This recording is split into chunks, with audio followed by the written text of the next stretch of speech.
Well, the state is not much left of a union here with Bowneck. I'm pretty much what's left of the party. Everyone else involved moved on to lead their family lives, as you do.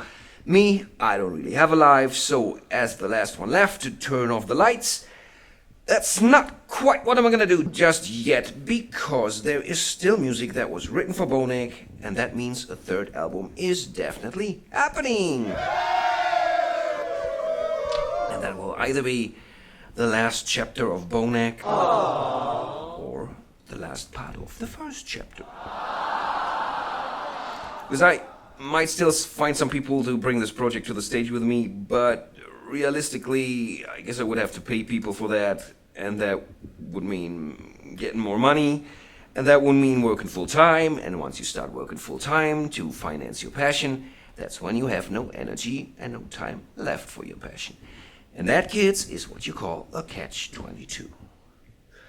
But let's focus on the mission at hand, and that is somehow getting this third album done.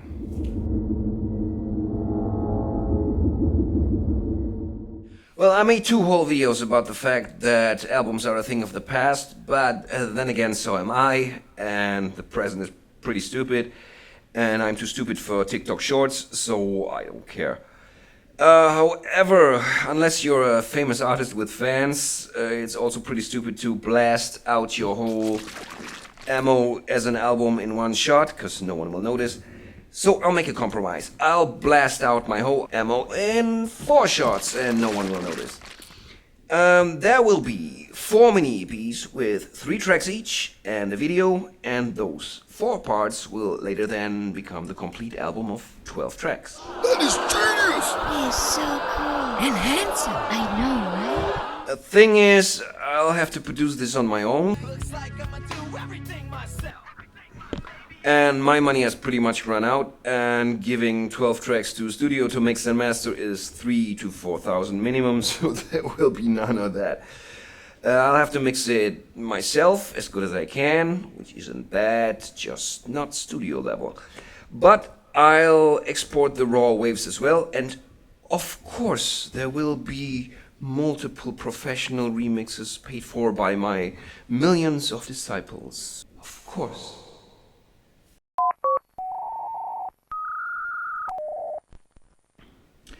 So there are 10 tracks that exist in various stages. Tracks 1 to 4 are pretty much done, except a couple of details. Track 5 is completely written, just not yet recorded, but I started last week by playing piano at the beginning instead of the guitar parts, and that really got me motivated to do this one now.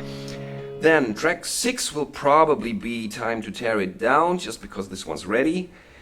And you can listen to a demo of this one on this channel. And I might not even change it that much or at all because I'm lazy. And currently I'm playing this one live on the street as a loop station version.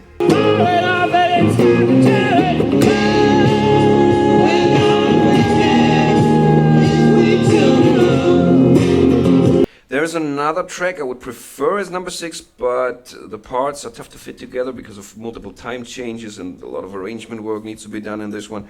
So I'm moving that to side B for now. And I'm not quite sure about the order of side B because I wanted the 2 title tracks to be at the very end. But now I'm thinking of moving them to 8 and 9 just because I can't wait to work on those.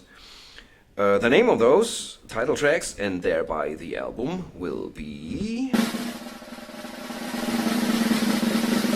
The Amber King, or a long version, The Ballad of the Amber King and the Dolphin Queen, because that's just what came out on a train back from Berlin exactly a year ago when I got into one of those rare flow states of writing. And I don't know if it was subconsciously, but I realized the name Amber King really fits the situation of this band right now. So I wrote the lyrics for part 1 almost completely on the train, then the next week finished the chords and arrangement. Just didn't record it. And I started part 2 as well, but I guess I need another one of those flow states to finish this. Those two have somewhat a folklore theme, like in the 70s, and I don't mean folklore musically, but in a fairy tale fantasy kind of way, stories about other people, like they used to do in the olden days. Okay, real quick, there are 4 ways to write lyrics for songs, 4 perspectives.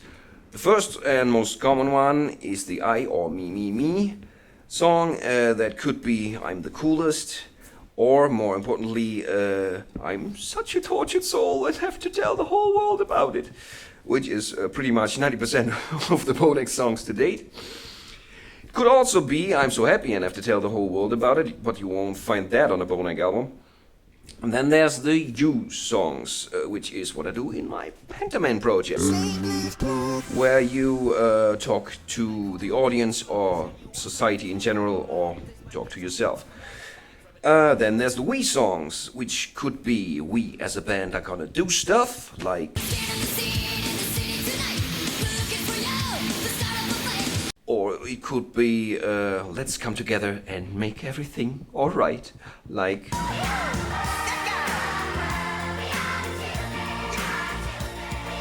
And there's one of each on here.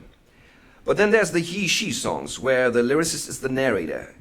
And those have somewhat gone out of style, but they're actually awesome because they tell a universal story about people, about life, often with a little bit of fantasy in them, like Stairway to Heaven, which starts as a he-she song with the lady and the piper, but then ends as a we song.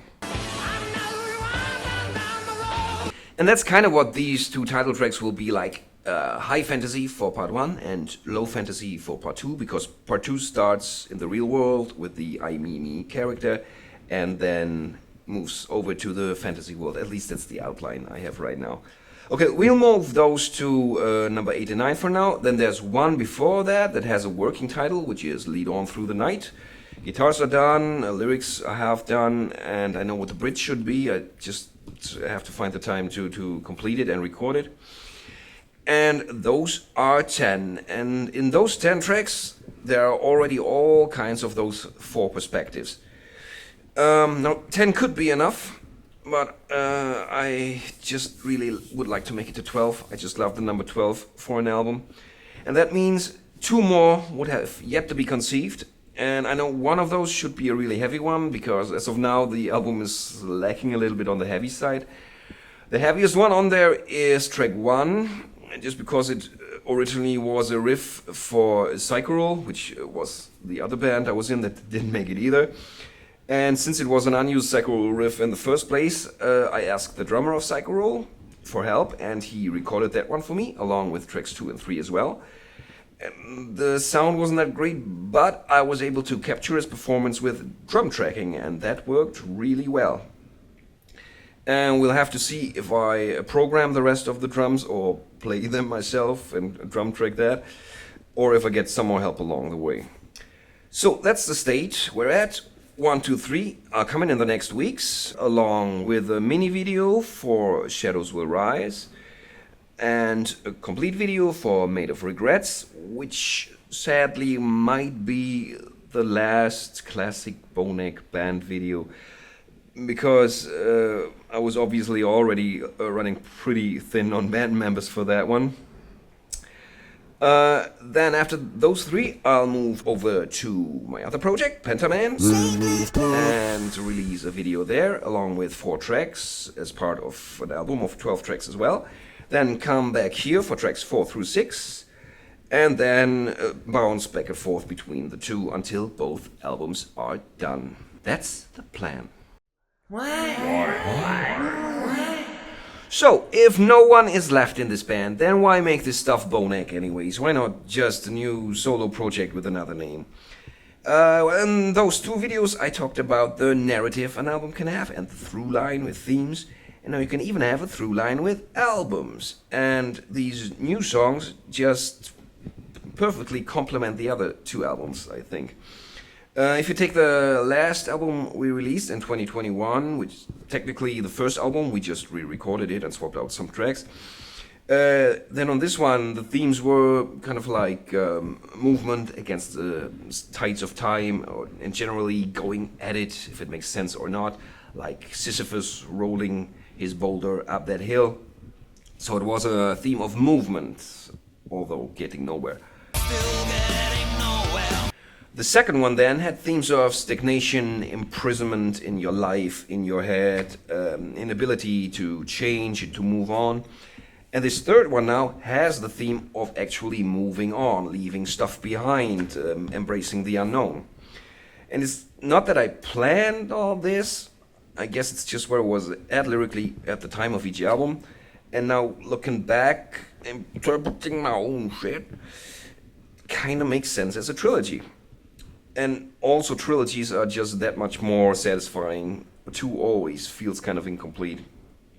And also there are 3 tracks, one on each album, about the Ravenous, which is a trilogy within the trilogy.